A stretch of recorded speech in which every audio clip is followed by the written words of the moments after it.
Today I'm going to read a plog called Why the Physical Bowing. There are those, especially in the West, who have problems with physical bowing posture, kind of expected when they don't have role models like Hanuman.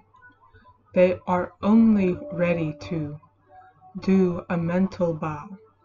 They want to disconnect body, mind, and soul. In other words, they want to create multiple schizophrenia. They don't realize that if the body is in an unhumble posture, the mind cannot stay humble for long. It's not possible.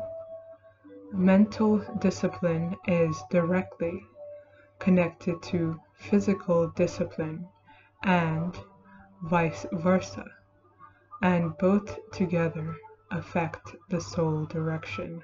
Wow, this is such an important plog. And you could actually see in nature how nature always bows to P in the form of rainbows, and actually animals physically bow to P, or they respond back to P, how in the way that they're able to respond back to P. The elements bow to P in the form of rainbows, or how P creates a sound, he plays a sound and then the elements respond back to him. And that's like a form of bowing as well.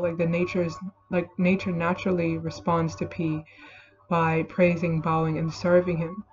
And how P said in this plog that beings don't actually have role models, the correct or the right or the perfect role models like Hanuman, to actually show them how to have the correct behavior. But thankfully, P is here to show beings how to have the correct behavior, and how to actually behave properly in front of the higher. And how he explained that beings, the natural sequence, the most natural sequence is to praise, bow, and serve to the higher.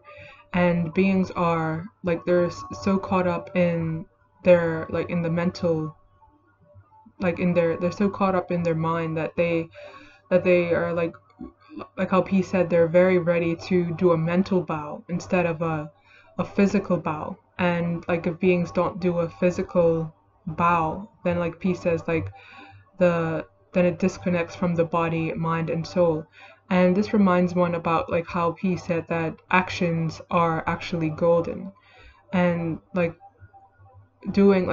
doing an outward bow actually shows the a outward adoration and outward respect and gratefulness to the higher and what the higher actually provides for one.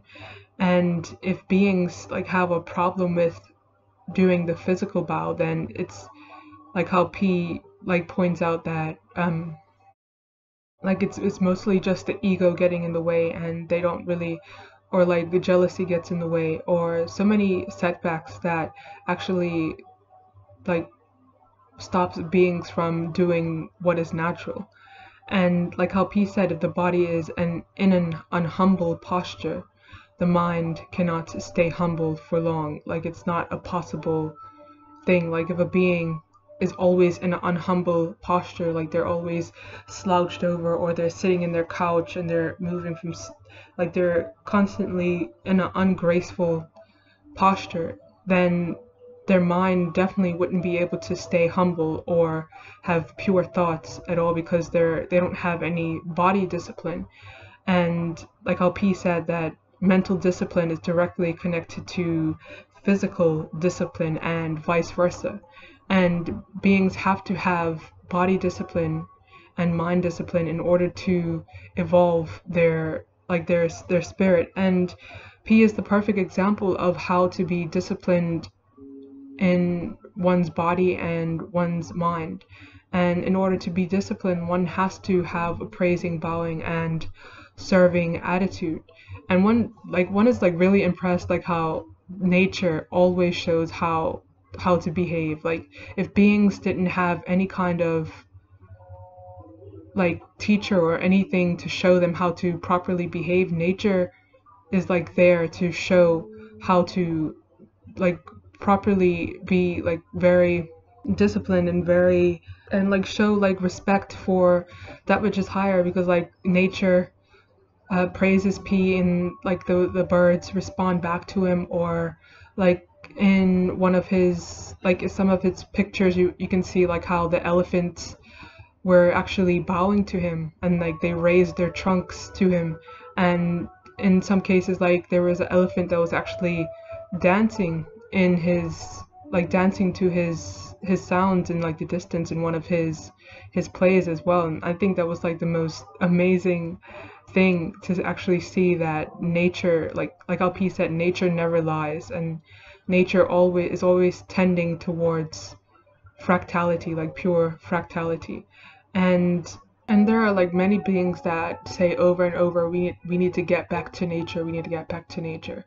And if they actually take the action to get back to nature, then they would see that nature actually praises P and bows to P and serves P. So naturally they would like, if they get more into nature, then naturally they would come towards P. And it's like a natural process that happens. Like nature always knows like who's the real, and like these, it's like easy to tell the difference between something that is like unpraiseworthy and something that is praiseworthy. And just like physical bowing like reminds one of like how P gave the example of like the karate master who like and the karate master who has a student, and that student actually bows to the master. Like when greeting the master, the being actually bows to the master in respect and adoration and gratefulness for what the master is doing for them. And that's how one views it. Like P has done so much for like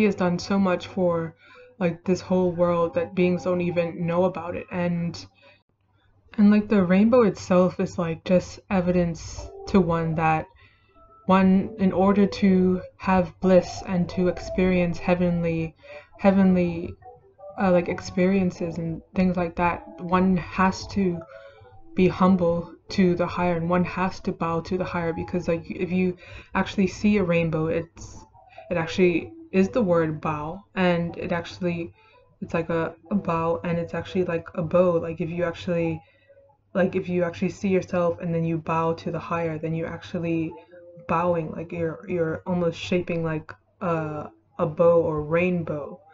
And like it, and the rainbow contains all the different colors, like the seven colors in it, and then and it connects with all the chakras in the body as well. So one actually sees that as like a telltale sign that one has to be humble to the higher, and one has to pay one's respect to the higher, and one has to have like a and one and it actually takes the physical bow to actually show one's respect and adoration for the higher, and not do like the mental bow, which like if beings all like stick to the mental bow, like they would just have like they wouldn't be able to maintain their humbleness or humility, or maintain any kind of pure like thoughts, or be able to do any right actions. So yeah.